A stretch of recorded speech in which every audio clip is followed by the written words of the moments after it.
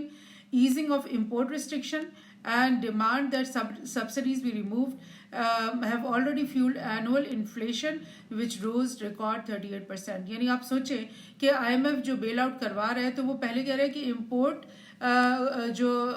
باہر سے تم لوگوں نے خریدنی ہے چیزیں اس کے اوپر آسانی پیدا کرو، یعنی زیادہ سے زیادہ چیزیں باہر سے خریدو، اور جو سبسڈیز تم اپنے عوام کو دے رہے ہو بجلی کے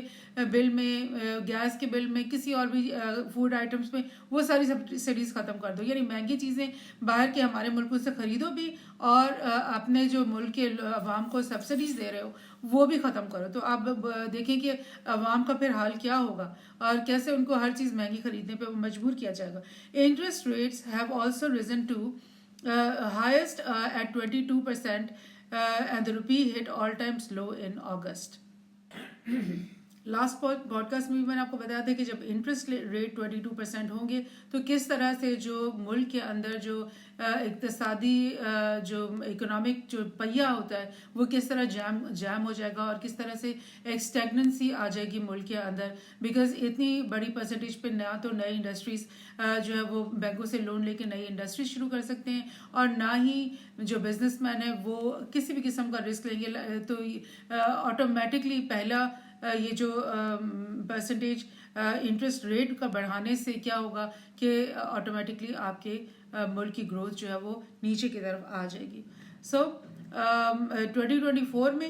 ایکسپریس ٹریبیون کی یہ خبر میں نے شیئر کی کہ دوبارہ سے ایک نیا، کیونکہ ایک اور ٹرانچ اب مل رہی ہے ہمیں، تو 7.13 پر یونٹ بجلی کے جو بل ہیں ان میں مزید اضافہ۔ تو یعنی آپ کرتے کرتے آپ دیکھیں گے کہ کتنے دفعہ سالوں کو ملائیں تو بجلی 1-2 سالوں کے اندر کتنی سے کتنی زیادہ بڑھ گئی۔ بلومبرگ کہہ رہا ہے کہ Pakistan power bills inflation to rise, likely increase of ₹5 per kilowatt hour for power bills in April and 0.89% rise in inflation in May۔ یعنی بلومبرگ نے کہہ دیا ہے کیونکہ یہ IMF کی ٹرانچ $1.1 بلین کی ہمیں ملنے والی اپروو ہو گئی ہے، تو بلومبرگ نے پہلے ہی یعنی آپ کو پریڈکٹ کر دیا ہے کہ جو ہے وہ ₹5 سے زیادہ آپ کا بل بڑھے گا بجلی کا، اور آپ کی جو انفلیشن ہے وہ مئی تک جاتے جاتے دوبارہ سے 0.89 اور آلموسٹ 1% اور بڑھ چکی ہوگی۔ So this is what's going to happen. یہ جو IMF کا جو اپنا ان کی ویب سائٹ ہے اس میں پاکستان کا جو پیج انہوں نے بنایا ہوا ہے، یہ پہلے بھی میں نے آپ کو اس ساتھ یہ چارٹ شیئر کیا تھا، لیکن اس میں اس وقت یہ آپ سے ڈسکس کرنے مجھے رہ گیا کہ یہ جو ریڈ لائن ہے، یہ ریڈ لائن جو ہے انفلیشن کو بتا رہی ہے، اور یہ آپ کو بتا رہی ہے کہ یہ ریڈ لائن آپ کی گروتھ کو بتا رہی ہے، اور آپ دیکھ رہے ہیں کہ گروتھ آپ کی جو ہے وہ 10% اور 0% کے بیچ میں 5-6% پہ بھی کبھی جاتی ہے، کبھی 3 پہ آ جاتی ہے، اور کبھی پھر 5-6 پہ جاتی ہے، اور یہ اگر ہم 2020 اور سے 2025 تک دیکھیں تو آپ کی گروتھ جو ہے 2020 میں آتے آتے بہت نیچے چلی گئی تھی، پھر ایک دم سے اوپر گئی 2022 اور 23 میں یہ اوپر رہی 5% 6% کے قریب رہی، پھر اس کے بعد کیونکہ گورنمنٹ چینج ہوئی، دوبارہ سے IMF کی طرف رجوع کیا ہماری گورنمنٹ نے، تو دوبارہ سے گروتھ جو ہے وہ نیچے جا کر کے 0 کے قریب، یعنی آپ دیکھ لو بالکل 0 کے قریب 0.1 یا 1% کے اور 0 کے درمیان آ گئی، اور اب جو فورکاسٹ ہے وہ IMF کی طرف سے یہ ہے کہ 2% شاید ایک سال کے اندر بڑھ جائے آپ کی گروتھ۔ لیکن اس کے ساتھ ساتھ آپ یہ لائن کے اوپر بھی غور کرو کہ جب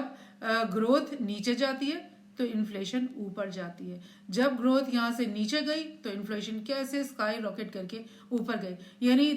ڈبل ایج ویپن چلتا ہے کہ جب IMF کا پروگرام آتا ہے تو گروتھ نیچے جاتی ہے، انفلیشن اوپر جاتی ہے، یعنی ایک ملک کے حالات ٹھیک نہیں ہو سکتے، ایسے سچویشن میں صرف بد سے بدتر اور ابتر کی طرف جا سکتی، تو یہ سچویشن ہے۔ جس کو سمجھنا آئی تھنک سے ہم عوام سے زیادہ ہمارے پولیٹیشنس کو یہ چیز سمجھنی چاہیے کہ وہ کیسے اس ملک کو اور اس ملک کے عوام کو ایک اس مشکل کے اندر اور مطلب انتہائی مطلب کہنا چاہیے کہ قسمہ پرسی کی حالت میں کیسے دھکیلتے ہیں. سو مارچ 2024 یہ اسی مہینے کی ٹریڈنگ اکنامکس، یہ ہمارے اپنے پاکستان کی ایک